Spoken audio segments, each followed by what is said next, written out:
आज हम असली दौलत का राज खोलने वाले, कोई मजाक नहीं कर रहा हूँ, सच बोल रहा हूँ, जो शायद आपके सोचने का तरीका बदल देगा। जी हाँ, असली दौलत छिपी है सादगी में। ये कोई फिलॉसफी वाली वीडियो नहीं है, तो एंड तक देखना। इसमें आपको एक्शनेबल प्रिंसिपल्स बताने वाला हूँ, जिन प्रिंसिपल्स को फॉलो करके आप असली दौलत की तरफ जा सकते हैं, पर आपको अपने आप से ऑनेस्ट रहना होगा। तो चलो देखते हैं कि कैसे हम लोगों से अलग चल के सिंप्लिसिटी में रह के अपनी जिंदगी बदल सकते हैं। आज हम डिस्कस करेंगे ऐसे 5 इंपॉर्टेंट पॉइंट्स जो बताएंगे कि सिंप्लिसिटी कैसे आपकी सुपर पावर बन सकती है और उसको अचीव कैसे करना है। सोचो वॉरेन बफेट के बारे में, जो अरबों डॉलर होने के बावजूद भी उसी घर में रहते हैं जो उन्होंने 1950 में खरीदा था, 1950 में। उनका ये डिसीजन क्या दिखाता है, आप मुझे बताओ। पैसे सेव करना और उसको री इन्वेस्ट करना। इवन आज के टाइम पे ऑनलाइन शॉपिंग के ज़माने में भी उनके पास सब कुछ होते हुए उनको एक बार टच स्क्रीन फ़ोन ऑफर किया गया था, स्मार्टफोन। वो उन्होंने लेने से मना कर दिया था। वो कहते हैं मेरे पास यही सिंपल फ़ोन है, फ्लिप फ़ोन, और कहते हैं मेरे को ज़रूरत नहीं है। सोचो कितने सिंप्लिसिटी में रहते हैं। अपने एक किले में एक घर है उनका, उसको किला मानकर उसी के अंदर राज करते और उनका काम बोलता है, न कि उनका दिखावा। खर्चे बहुत सोच समझ के करते, फिजूल खर्च में नहीं जाते। हमें इम्पल्सिव बाइंग से बचना होगा। ये वाला माइंडसेट इसने अपना लिया, वो हर क्लिक पे बाय करने से बच जाएगा, 2 बार सोचेगा, और इसी से हम ज्यादा मीनिंगफुल इन्वेस्टमेंट्स के लिए पैसा बचा पाएंगे। अदरवाइज पैसा कैसे बचेगा मुझे बताओ। यही सिंप्लिसिटी हमें अननेसेसरी उधार से बचाती है। ये सेकंड पॉइंट है डेट। डेट से बचने के लिए आपको क्रेडिट और लोन से दूर रहना होगा। आज के टाइम में buy now pay later, no cost EMI, credit card, ऐसी स्कीम्स जो है ना, बड़ी हमको ललचाती है। क्यों? क्योंकि हमको इमीडिएटली पैसा नहीं देना। हमें लगता है कि हमारी सैलरी आएगी अगले महीने, तो हम उससे धीरे धीरे पे करते जाएंगे, हमें पता भी नहीं चलेगा। ऐसे ही हम कई चीज़ें खरीद लेते हैं जिनको हम एक बार खरीदने के बाद इतना तवज्जो नहीं देते,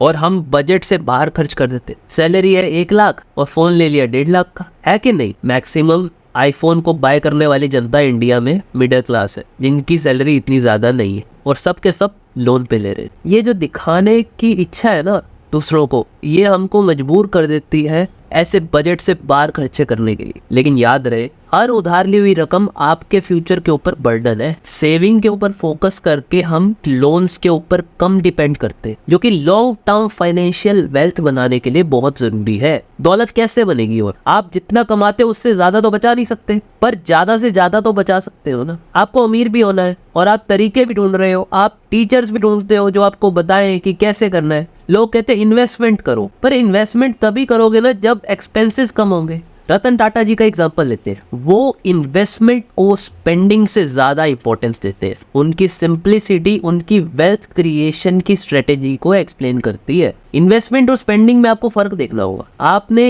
एक कार खरीदी अपने पर्सनल कंजम्पशन के लिए, पर आपको करना क्या है? आपको बस कभी कभी चलानी है। एक आपने कार खरीदी क्योंकि आपको रोज कम्यूट करना है अपने ऑफिस में, वैसे आप नहीं कर पा रहे थे बिकॉज बहुत हेक्टिक हो जाता था एंड आपकी हेल्थ सफर कर रही थी, तो वो आपकी इनकम जनरेशन में हेल्प करेगी। समझ रहे हो? One is liability and one is asset. आज के फैशन और टेक्नोलॉजी ट्रेंड्स में ना उलझ के हम लोग लॉन्ग टर्म एसेट्स में इन्वेस्ट करते हैं, तो हमारी वेल्थ जो है नेचुरली बढ़ेगी। हम ज्यादा टाइम तक एम्प्लॉयबल नहीं रह पाएंगे। एक टाइम आएगा हमको रिटायरमेंट लेनी पड़ेगी। We can not be that much accurate. हम चाहे जितने मर्जी एक्सपर्ट हों, तो हमको उस टाइम के लिए वेल्थ क्रिएट करनी होगी। वो तभी हो सकता है जब हम आज के टाइम में इंस्टेंट ग्रेटिफिकेशन छोड़ के, स्पेंडिंग छोड़ के सेविंग इन्वेस्टमेंट कर सके। इन्वेस्टमेंट पर फोकस करके हम इंश्योर करते हैं कि हमारी मेहनत की कमाई हमारे लिए ही काम करे, ना कि हम हमेशा काम करते रहे। बुढ़ापे में किसी ने आपके लिए पैसे नहीं कमा के देने। There is no pension. ये था 3rd पॉइंट इन्वेस्टमेंट का।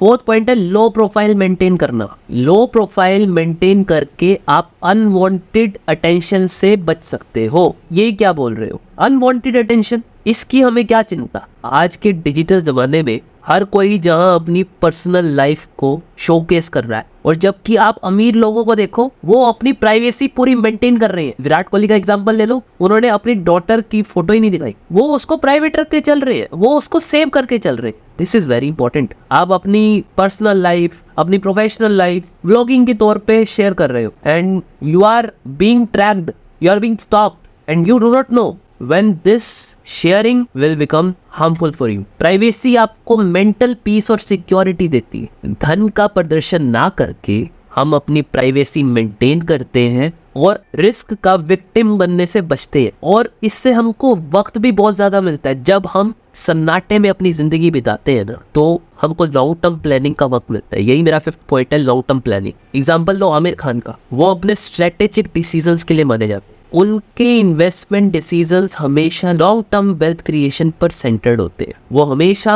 अपनी कमाई को नए नए प्रोजेक्ट्स में इन्वेस्ट करते हैं, नई नई मूवीज बनाने में इन्वेस्ट करते हैं, और क्वालिटी मूवीज, शॉर्ट टर्म कुछ भी नहीं सोचते। हर मूवी ब्लॉकबस्टर जाती है जब भी आती है, कोई छोटे प्रोजेक्ट नहीं देते। आप भी ऐसे कर सकते हो। अपनी कमाई को जरूरी नहीं स्टॉक मार्केट में इन्वेस्ट करना, एक ऐसा स्किल डेवलप करने में लगा सकते हो जिससे आपकी अर्निंग कैपेसिटी बढ़े और आप ज़्यादा सेव कर पाओ, ज़्यादा इन्वेस्ट कर पाओ। उससे अगर आप 50,000 रुपया कमा रहे हो और आपने 10,000 रुपया महीना इन्वेस्ट कर भी लिया, तो साल का 1,20,000 रुपया इकट्ठा करके आप कर क्या लोगे? 10 साल अगर आप इकट्ठे भी करोगे तो आपने 10-12 लाख रुपया कमाया, 15 लाख कमा लोगे। 15 लाख में होता क्या आज के टाइम में? आपको फाइनेंशियल फ्रीडम मिल जाएगा। 6% का ब्याज मान के चलो तो 1 करोड़ रुपया चाहिए 6 लाख रुपए कमाने के लिए। 10-15 लाख रुपए के लिए आप अपना सारा टाइम इन्वेस्टिंग में वेस्ट कर रहे हो। ऐसे नहीं करना है। आपको क्या करना है, शुरुआत के टाइम में जब आपकी कमाई कम है तो focus on building skill set जो कि आपकी कमाई को 2 लाख लेके जाए, 3 लाख लेके जाए। जरूरी नहीं कि जॉब में, may be freelancing, may be business, anything